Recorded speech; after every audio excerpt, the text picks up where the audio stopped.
Happy day of Epiphany, manna gatherers. Yes, today is January 6th, the last day of Christmas, but also the first day of the Epiphany season.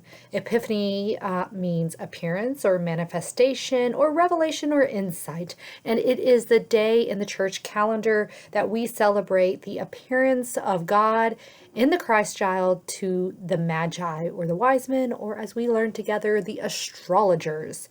Why is this so important? Well, Epiphany is the day we celebrate Jesus is truly the light to the whole world.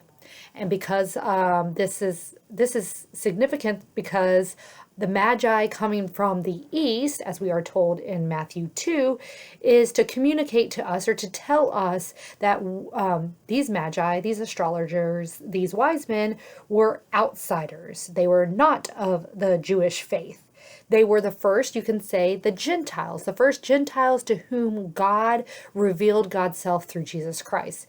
And so we celebrate this day of Epiphany, this day of revelation of God's love for the whole world through Jesus Christ.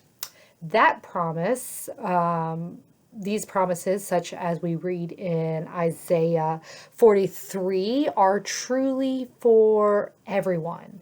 Not just for insiders, not just for an exclusive group of people who have received a special revelation, but no, these promises we find in our Bible, such as Isaiah 43, you see where I'm going here? I'm trying to reconnect us to how we can take God's good stuff away from Isaiah 43 and connect it to Epiphany today. These promises, like we find in Isaiah 43, are truly for everyone.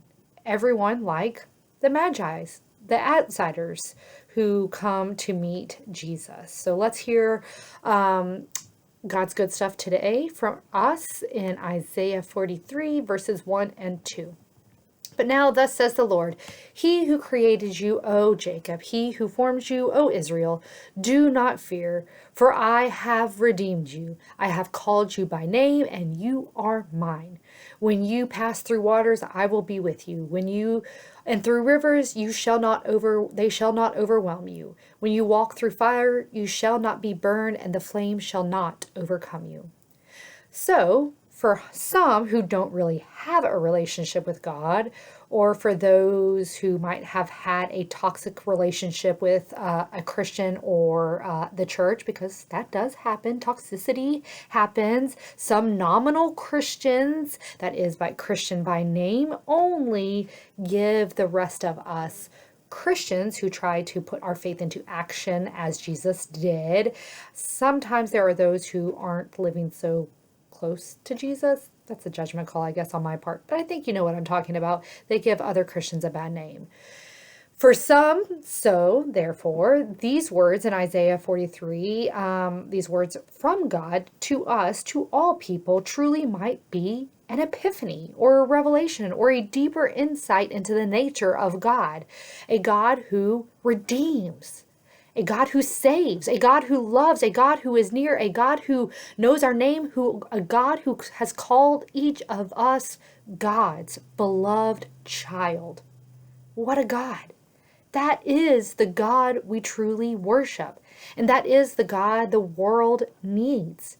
But as I said, some don't help people in our world meet, know, and build a relationship with this God.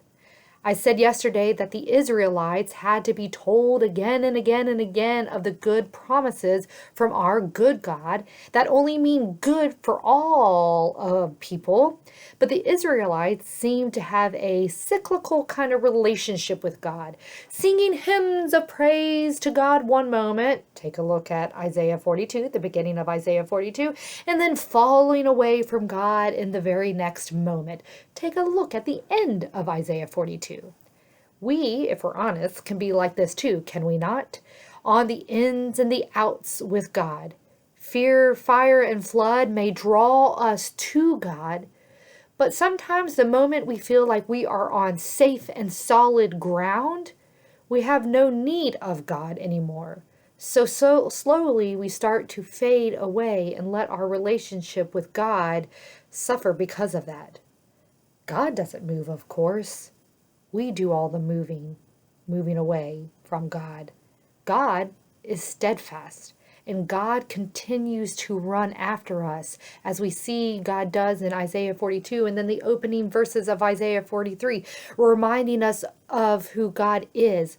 Again, God is a God who redeems, a God who saves us from ourselves, from all kinds of sins, and saves us to abundant life.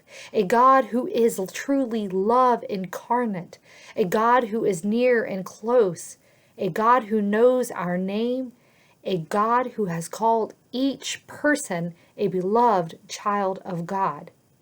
So, on this day of Epiphany, January 6, 2021, please, my prayer and my hope is to, and my ask for you today, is to help others in our world know this God who is truly the God whose name is love, who is also called good and provider and Emmanuel, just a few of God's names.